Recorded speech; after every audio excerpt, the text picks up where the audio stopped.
ആര് മരിക്കും, എപ്പം മരിക്കും അറിയാൻ പറ്റില്ല. രാവിലെ കണ്ട്. വൈകിട്ട് കാണും.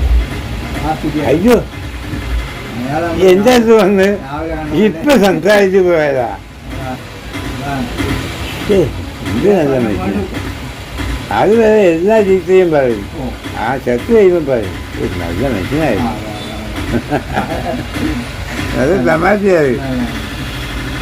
10 പൈസ കടം ചോദിച്ചാൽ തരാത്തവനാ. അവൻ പറയും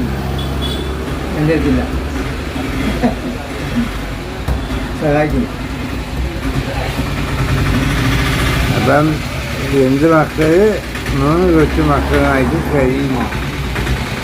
അവസാനം പറയുന്നത് ജീവിതം ജീവിക്കാനുള്ളത് പറയുന്നത്.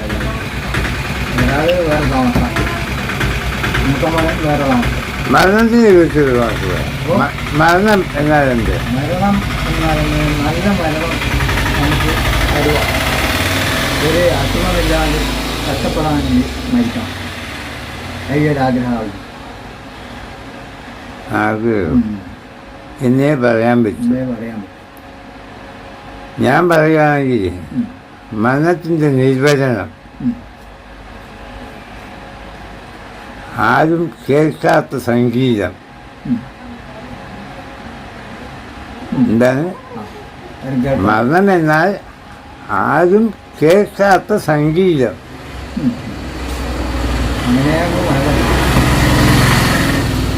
എന്താ ഈ സംഗീതം എന്ന് പറയുന്നത്? ആനന്ദമാണ്.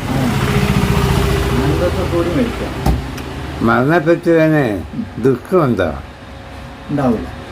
വിശപ്പുണ്ടോ? ദാഹമുണ്ടോ? വിഷമമുണ്ടോ? പരാതിയുണ്ടോ? പരിഭവമുണ്ടോ? സുഖമായ നിദ്ര, സുഖനിദ്ര.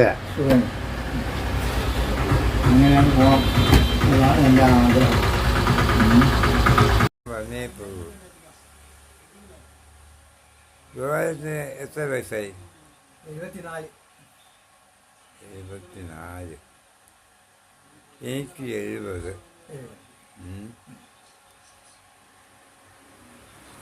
നിങ്ങളുടെ ജീവിതത്തിനെ കുറിച്ചൊന്ന് പറയാമോ?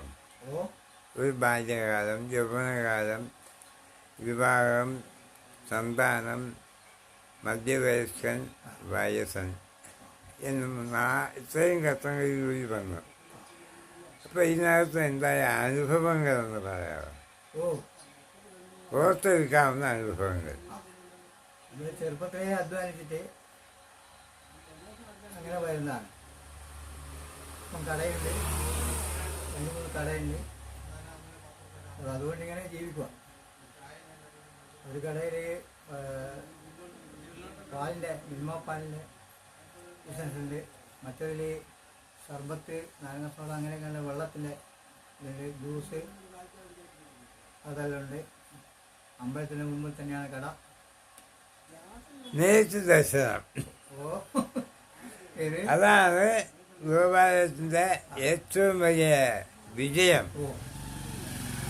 ഭഗവാന്റെ മൂലഗ്രഹവും ഗോപാലത്തിന് ഇരിക്കുന്നതും ഒരേ നേരേഖയിലാണ്.